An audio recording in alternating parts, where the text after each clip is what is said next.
കശ്മീരിലും ഹരിയാനയിലും ജയം തേടി രാജ്യത്തെ രാഷ്ട്രീയ സാഹചര്യങ്ങൾ അനുകൂലമാക്കാൻ ലക്ഷ്യമിട്ട് NDA ഇന്ത്യ മുന്നണികൾ സംസ്ഥാന പദവി വിഷയത്തിൽ കശ്മീർ ജനതയെ കബളിപ്പിക്കാനുള്ള ശ്രമത്തിനെതിരെ ജനവികാരം ഉയരണമെന്ന് ഗുപ്കർ സഖ്യം ആഹ്വാനം ചെയ്യുന്നു.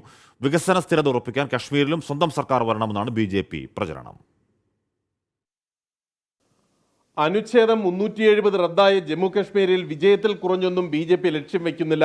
ജമ്മു മേഖലയിൽ സമ്പൂർണ്ണ വിജയവും കശ്മീർ മേഖലയിൽ പ്രാദേശിക കക്ഷികളുടെ സഹായത്തോടെ ഇന്ത്യ മുന്നണി ഘടകകക്ഷികളുടെ വോട്ട് ഭിന്നിപ്പിക്കുകയുമാണ് തന്ത്രം. അനൌദ്യോഗിക ചർച്ചകൾ BJP നേതൃത്വം ഗുലാം നബി ആസാദ് അടക്കമുള്ളവരോട് ആരംഭിക്കുകയും ചെയ്തിട്ടുണ്ട്. ഇന്ത്യ മുന്നണിയെ പ്രതിനിധീകരിക്കുന്ന ഗുപ്കർ സഖ്യമാകട്ടെ സീറ്റ് വിഭജനം അടുത്തയാഴ്ച പകുതിയോടെ പൂർത്തിയാക്കാമെന്ന് കരുതുന്നു. സംസ്ഥാന പദവി തിരിച്ചു നൽകാതെ BJP വഞ്ചിച്ചു എന്ന ആക്ഷേപത്തെ അടിസ്ഥാനപ്പെടുത്തി വരും ദിവസങ്ങളിൽ പ്രചരണ പരിപാടികൾ ശക്തമാക്കും. രാഹുൽ ഗാന്ധി അടക്കമുള്ള കോൺഗ്രസ് നേതാക്കൾ അടുത്തയാഴ്ച സംസ്ഥാനത്ത് വിവിധയിടങ്ങളിൽ സന്ദർശനം നടത്തുന്നുണ്ട്. ജമ്മു മേഖലയിലെ BJP അതൃപ്തരെ ഒപ്പം ചേർക്കാനുള്ള നീക്കങ്ങൾ വേഗത്തിലാക്കാൻ പ്രാദേശിക നേതാക്കളോട് കോൺഗ്രസ് നേതൃത്വം ആവശ്യപ്പെട്ടു.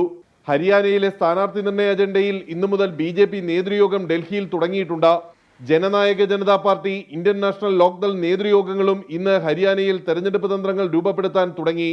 സുനിത കെജ്രിവാൾ, ഭഗവന്ത് മാൻ എന്നിവർ ആം ആദ്മി പാർട്ടിയുടെ ആലോചനാ യോഗത്തിൽ അടുത്ത ദിവസം പങ്കെടുക്കും. അഭയ് ചൌത്താല നയിക്കുന്ന INLD, ഗോപാൽ കന്ത നയിക്കുന്ന ഹരിയാന ലോക്ഹിത് പാർട്ടി എന്നിവർ BJPയെ തുടർന്നും പിന്തുണയ്ക്കുമെന്ന് വ്യക്തമാക്കി. സ്ഥാനാർത്ഥി പ്രഖ്യാപനം വേഗത്തിൽ പൂർത്തിയാക്കി തെരഞ്ഞെടുപ്പ് പ്രചരണ നടപടികൾ ശക്തമാക്കുകയാണ് കോൺഗ്രസ് ലക്ഷ്യം. സംസ്ഥാനത്ത് പാർട്ടിയിലെ വിഭാഗീയത സ്ഥാനാർത്ഥി നിർണയത്തിന് പ്രതിബന്ധമാകുമെന്ന ആശങ്ക ദേശീയ നേതൃത്വത്തിനുണ്ട്. അതുകൊണ്ട് തന്നെ വിജയസാധ്യതയെ മാത്രം മാനദണ്ഡമാക്കി സ്ഥാനാർത്ഥി നിർണയം നടത്താനാണ് പാർട്ടിയുടെ തീരുമാനം. സംസ്ഥാനത്ത് കോൺഗ്രസ് ഭരണം മടങ്ങിവരുന്ന സാഹചര്യം ഒരുങ്ങിക്കഴിഞ്ഞതായി ഭൂപീന്ദർ സിംഗ് ഹൂഡ അവകാശപ്പെട്ടു.